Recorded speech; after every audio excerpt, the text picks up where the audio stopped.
Bonjour à tous, j'espère que vous allez bien. Aujourd'hui, je suis dans un appartement que j'ai acheté en 2017 et que je suis en train de vendre.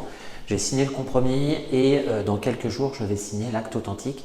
Je ne serai plus propriétaire de cet appartement. Pour rappel, c'était un studio que j'avais transformé en F2, que j'avais acheté en 2017 et que je revends 4-5 ans plus tard avec une plus-value.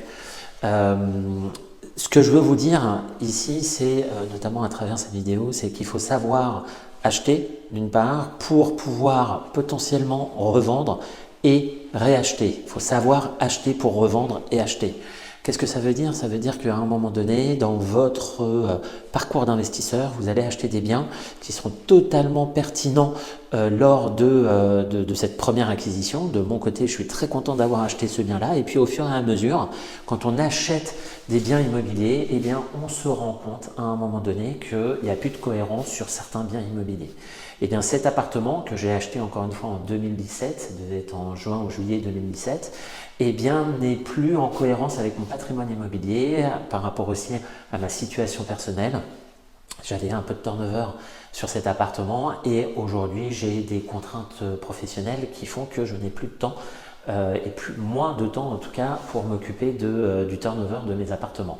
Et donc je vais faire une autre vidéo sur l'importance de restructurer son patrimoine, mais globalement cette opportunité de revente est plutôt positive. Pourquoi? Tout simplement parce que sur cet appartement là j'ai fait une plus-value en l'espace de 4-5 ans de 35%.